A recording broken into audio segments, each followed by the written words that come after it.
Tous et bienvenue dans cette partie de la formation. Tout à l'heure, nous avons vu comment on pouvait inscrire un utilisateur. Donc ça, c'est bon, c'est super. Et puis, on redirigeait sur la page d'accueil, ce qui n'est pas mal, mais il faut qu'il se connecte d'abord pour pouvoir maintenant être redirigé.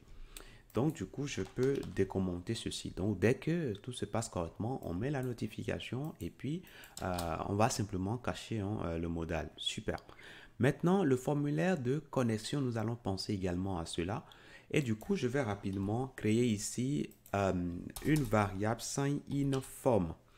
Ce sign-in-form, on pourra alors indiquer les champs de ce fameux formulaire ici. Donc, on aura juste besoin de son email et puis de son mot de passe. Donc, je retire tout ça et puis je vais retirer aussi tout ça jusque là. Voilà, donc c'est les deux champs de ce formulaire. Parfait. Maintenant, une fois que ça c'est fait, au niveau de la méthode de soumission, je vais mettre ici handle submit sign up. Voilà.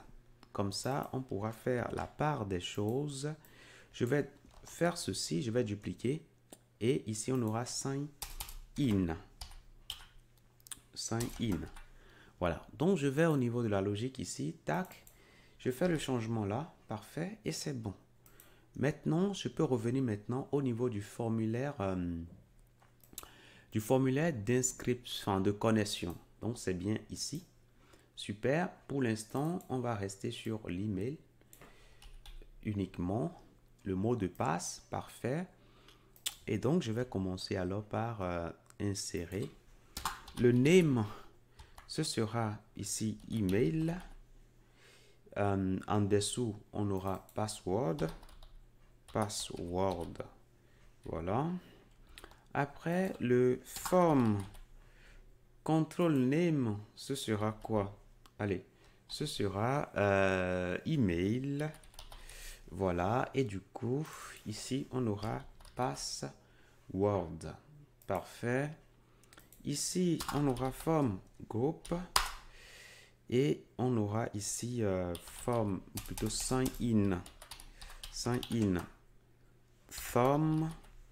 Donc ça, je le mets entre crochets. Et ceci n'aura de sens que si, alors, si nous avons sign in form qui est défini. Lorsqu'on va tenter de soumettre, donc je mets ici submit. Lorsqu'on tente de soumettre, alors là, on va déclencher la méthode handle submit sign in. Donc, je mets ça tout juste ici. Là, c'est bon. Et maintenant, au niveau de la logique, ici, je vais revoir un tout petit peu les choses. Is submitted, ce sera true. Alors, is submitted, on va faire légèrement la part des choses. Donc, je vais rechercher ici au niveau du template is submitted.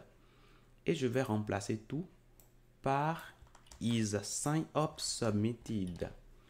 Is sign up submitted. Parfait.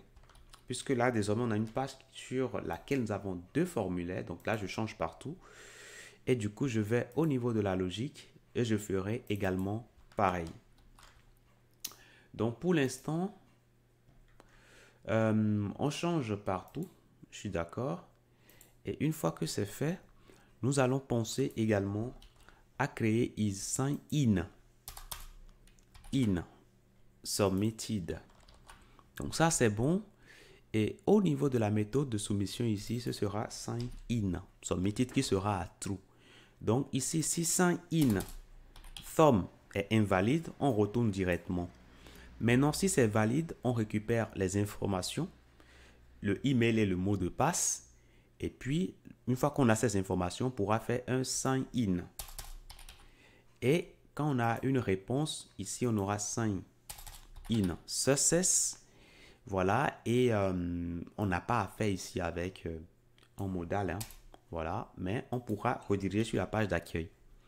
Par contre, s'il y a une erreur, on pourra alors afficher l'erreur. Le titre ici, sign in. Voilà, sign in. Voilà. Sign in error. Voilà, tout simplement. Donc, voilà comment nous allons faire les choses. Donc, l'idéal aussi serait d'afficher les messages d'erreur. Vous en doutez bien. Donc, les messages d'erreur, on a juste email et puis mot de passe. Je peux prendre ce que j'ai ici au niveau de l'email et j'irai l'utiliser de l'autre côté. Donc, là où j'ai mon champ email, je vais créer un autre champ là. Et là, ce sera sign up. Donc, il sign in. Voilà, excusez-moi. Sign in. Voilà. Alors, c'est plutôt in comme ça, hein. Pourquoi ça ne le retrouve pas? C'est bizarre. Tu vas regarder ici. Is sign in. C'est bien ça, hein? Is sign in. Voilà, super. Ça marche. Alors, une fois que c'est fait, je vais penser également au password. Le mot de passe, on avait dit que c'est requis, qu'il faut au moins 6 caractères. C'est cool. Donc, on prend ça et on ira donc l'utiliser. Donc, mais en attendant, permettez-moi s'il vous plaît, parce que les contrôles désormais, hein, on va pouvoir le faire autrement. Donc ici, je prends ça, je le mets ici. Et les contrôles maintenant, il y a deux formulaires dont on pourra récupérer les contrôles appropriés. Donc get sign up control. Voilà. Et puis get sign in control. Donc là, on aura sign in. Voilà, sign in form control. Ok, voilà comment je vais faire les choses. Donc cela étant, je peux repartir tout de suite au niveau de la logique ici. Et là où j'ai mes contrôles, je vais regarder, je vais tout choisir et je vais tout remplacer par form sign up control. Parfait. Maintenant que je le remplace partout, c'est bien. Maintenant, au niveau des endroits, c'est-à-dire au niveau du formulaire de connexion, il y a deux champs, n'est-ce pas? Ces deux champs-là recevront form sign in control. Donc, je reviens alors ici et je vais simplement faire le changement au niveau du champ email et du champ password. Voilà, je change tout ça. Et pour l'instant, je vois que c'est bon, c'est parfait. Il n'y a plus d'autres choses à faire. Donc là, c'est cool. On peut aller essayer tout ça. Je reviens ici. J'actualise pour prendre en compte les modifications. Je mets quelque chose. Je fais ce connexion. Alors là, qu'est-ce qui se passe? Alors ici, excusez-moi, c'est bien. Je mets les parenthèses de la event. Voilà. Donc une fois que c'est bon, on peut revenir ici et puis je fais simplement connexion. Là, on voit bien les erreurs qui sont affichées. Je mets mes informations. Quand tout est bon, je peux continuer. Je mets mon mot de passe.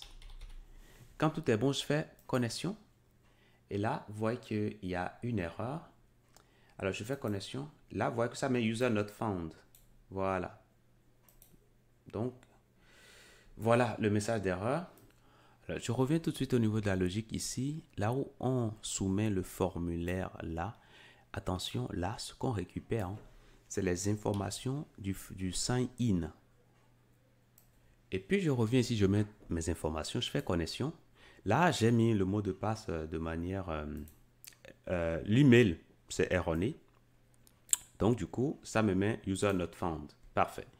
Je mets l'email correctement. Et puis, je fais connexion. Là, ça me met bad password parce que le mot de passe est erroné. Je mets maintenant les bonnes informations. Et là, qu'est-ce qui va se passer? La connexion s'est bien passée et ça me redirige bien sûr la page d'accueil. Parfait. Maintenant, ce qui serait bien, déjà, est-ce qu'on a stocké les informations de l'utilisateur dans le navigateur? Je ne sais pas. Donc, on va faire ici local storage pour voir à l'intérieur. pour l'instant, il n'y a rien dedans. Et c'est pas bien comme ça. Si on actualise ici, on ne sait pas si on est connecté ou pas. OK? Et ça, c'est pas bien. Donc, ce qu'on va faire, hein, c'est simple. Dès que la personne, la création de compte s'est bien passée, ben, nous allons penser à stocker les informations sur le client. Donc, une fois ici, on va récupérer de value, le token et le user ID. Alors, on sait que le value est de type response request. Si vous voulez, on va l'écrire. Hein. Response request. Voilà, qu'on connaît déjà tous. Donc, du coup, on peut extraire ces informations-là. Parfait. Une fois qu'on a extrait ces informations-là, ben, on peut les envoyer directement à Emit. Donc, on va prendre alors ici auth service.emit_auth. Et là, ça prend en argument, en premier paramètre, un booléen qui sera true ou bien false. Donc, on va prendre ici value.issuccess. Je préfère qu'on mette result, hein, le résultat de la requête, plutôt response. Voilà, response. Voilà. Et puis, on met ça. Et qu'est-ce qu'on met par la suite? Ben, on lui donne tout simplement un objet contenant le token et puis le user ID. C'est tout. OK? Lui, de son côté, lui pourra aller voilà, mettre ces informations directement sur le client. Voilà. Donc, du coup, je reviens alors ici. Et puis, je reviens en arrière. Hein, et puis, je fais connexion. Là, ça ne se passe pas bien. Je mets mes informations. Arrobase. Voilà. Bon, en attendant, je vous montre qu'il n'y a rien dans le local storage. Je mets mes informations correctes. Je fais connexion. Et là, je suis connecté. Parfait. Maintenant, si je regarde à présent, ben, je vois désormais qu'il y a des informations dans le local storage, le token et puis le user ID. C'est parfait.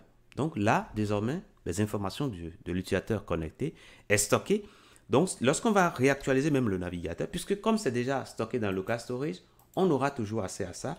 Et ça nous permettra de savoir s'il est connecté ou pas. Voilà. Donc, voilà pour ce que je tenais à vous dire. Dans la prochaine partie, nous allons commencer par créer les gardes pour protéger les pages qui nécessitent l'authentification.